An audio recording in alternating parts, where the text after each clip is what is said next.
What's happening, soldiers? So Battlefield just released their brand new trailer for Season 1 of Battlefield 6.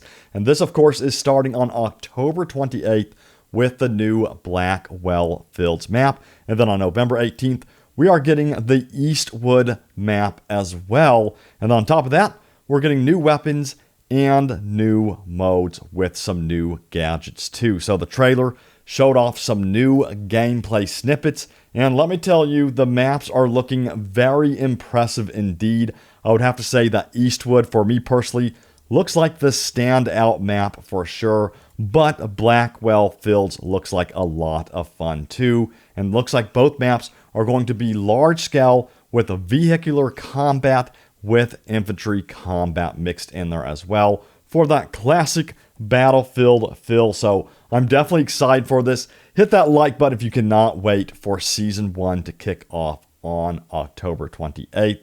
And I'll go over some of the details of Season 1 just in case you guys have not seen it just yet. Alright, so as I mentioned before, things are going to kick off on October 28th with that Blackwell Fields map. And this is the description of the map. It says, support for all combat sizes, land and air vehicles.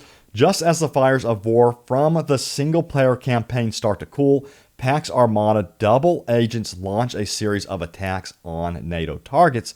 These strikes begin at a recently recommissioned American air base in the California Badlands. So yes, this is located in California, and it's also going to be featuring the Strike Point new mode, which is designed for 4 versus 4 combat. And Strike Point is described as an intense, small team, tactical mode where a squad fights another squad across multiple rounds to capture a key objective. There's only 1 life each round in this mode, and they say that you need to make it count. So Strike Point is going to be more of an intense, hardcore kind of mode where you only get 1 life. So that's going to be pretty interesting for sure.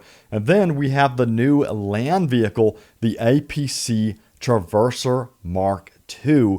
And this is described as an armored personnel carrier that seats 4, 1 driver, 1 roof gunner, and 2 backseat passenger side gunners.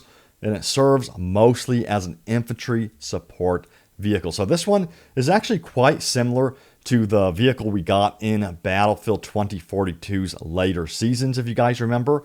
And then we also have the new SOAR 300C carbine rifle. And it says a low rate of fire, subcompact carbine chambered in the higher damage .300 blackout ammunition compared to the platform's 5.56 version. And then we also have a sniper rifle, the Mini Scout, also known as the Minifix. It says, remember the Scout Elite? Then consider this lightweight bolt-action sniper rifle designed for the aggressive recon soldier, a Minifix to your needs. So for all of you snipers out there, you're getting a new sniper rifle. And then we have the new pistol, the GGH-22, which is described as a high-capacity, high-fire rate, and low-damage pistol meant to bail out a soldier when their primary, and in the case of assault, both their primaries run dry. And then it says, also, we're getting the rail cover and LPVO attachments available for a variety of rifles and light machine guns.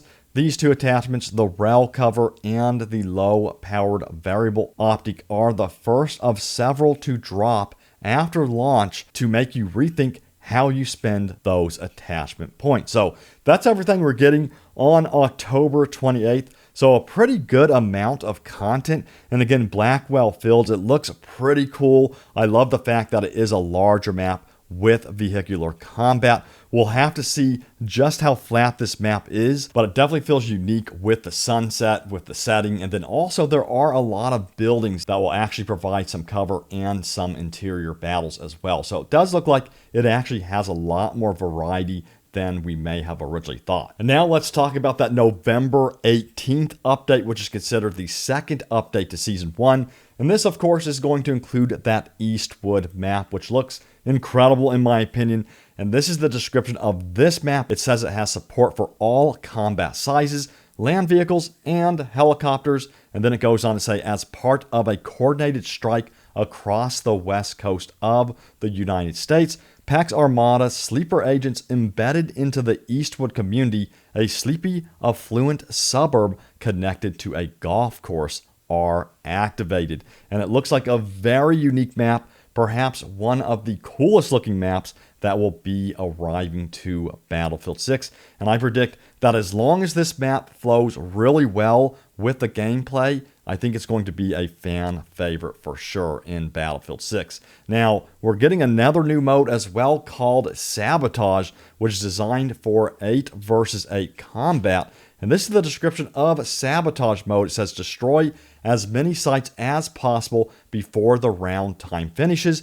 Use your creativity and your arsenal to do so. Each team has 1 round each to go on offense and defense. The team who successfully detonates the most site wins. And then we also have the introduction or reintroduction of battle pickups, I should say. It says veterans will be familiar with battle pickups. Unlike weapons that appear in a loadout, battle pickups are high-tech, powerful weaponry that are limited in ammo and availability throughout a given map.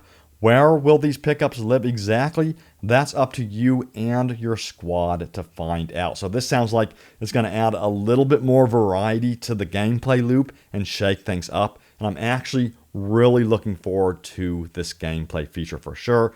And then for those of you who love shotguns, we are getting a new shotgun called the DB12. It says a dual barrel pump action shotgun that feeds from 2 different tubes. One trigger pull fires a shell or slug from one barrel. A second trigger pull fires the other. Then the pump action rechambers both barrels. So sounds like a very unique but powerful shotgun for sure. And then we have the trait pistol, which is described as a high damage with a low rate of fire. And it goes on to say this 8-round revolver is strong up close with a considerable damage drop-off compared to its .44 Magnum comrade. And then finally, we have the slim hand stop attachment. And it says the 3rd attachment to come in Season 1. This grip offers an alternative choice for underbarrel choices with its unique blend of ergonomic and handling changes. So the November 18th update sounds very, very promising. And from this trailer right here, the Eastwood map looks freaking awesome. Hit that like button if you're excited for this map. Check this out, guys. Battlefield Bulletin posted this on Twitter. They said new soldier skins for Battlefield 6 Season 1. And we got our first look at many of the soldier skins in Battlefield Season 1. And I'd have to say that they don't look too wacky or anything like that. You know, we're trying to avoid the whole Call of Duty skin fiasco, of course, and Battlefield is well aware of that. And I'd have to say that most of these skins really are in line with the theme of what Battlefield is about. So I like them. I think they look pretty good. And while they didn't show it in the trailer, we're also getting a December 9th update, which is considered the 3rd update for Season 1. We're getting the Ice Lock Empire State map, which is a limited time map update. It says environmental threats detected. Temperatures have dropped well below freezing in Brooklyn. Gear up, stay warm, and take complete control of the borough with this limited time visual update to the Empire State map. So it's going to take place during the winter, obviously, from this screenshot right here, which I'm definitely looking forward to. I cannot wait to see this map. And then also, we have a limited time event called Ice Lock. And it says the Ice Lock looms. This limited time event is centered around a mechanic called Freeze, which is a gameplay modifier that is only active in specific experiences. So I'm curious to see what that involves exactly.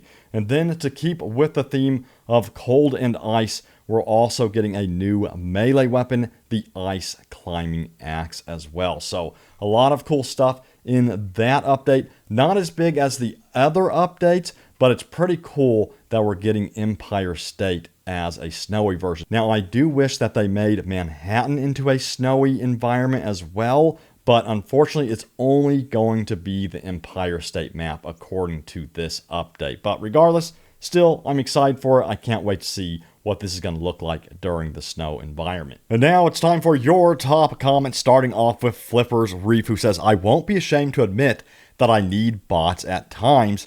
Not all lobbies full of them, just a few. I'm 62 with health issues, and I'm not as sharp as I once was as a young man. Been playing FPS since Call of Duty 2 and every Battlefield game since inception. My boys are in their mid-30s and play with me. I need bots a little. Enough said. P.S. Army veteran as well. And thank you for your service, Flippers Reef, and you bring up many good points here. And I've heard many people suggest that they want to see like a Conquest casual style playlist where the server is full of about 30% bots in there or something like that. And you know, other games did this, like Titanfall 2 had some NPCs sprinkled in there. So honestly, I think it'd be pretty cool, especially if you get into some sweaty matches and you're getting tired and you're just like, I don't want to deal with the snipers or whatever is happening, right? And you want to kind of wind down in a casual Conquest match. So let me know what you guys think about this idea. And the next comment comes from Peter Sadler, who says, oh my God, yes, give us some type of visual indicator in our weapon loadout screens to show whether we have unlocked something. How was this missed? And I totally agree with this. I'm not sure how there's not like a simple little indicator or like a green little circle that indicates you just unlocked a new attachment or something like that. I saw someone on Reddit kind of come up with a concept where it was just a simple little green dot to indicate that you just unlocked this new attachment. So hopefully DICE takes that feedback into account and make that UI adjustment in future patches, because it is kind of awkward to like unlock something and then you go through the menu and you're like, what was that attachment that I just unlocked? So very good suggestion right there.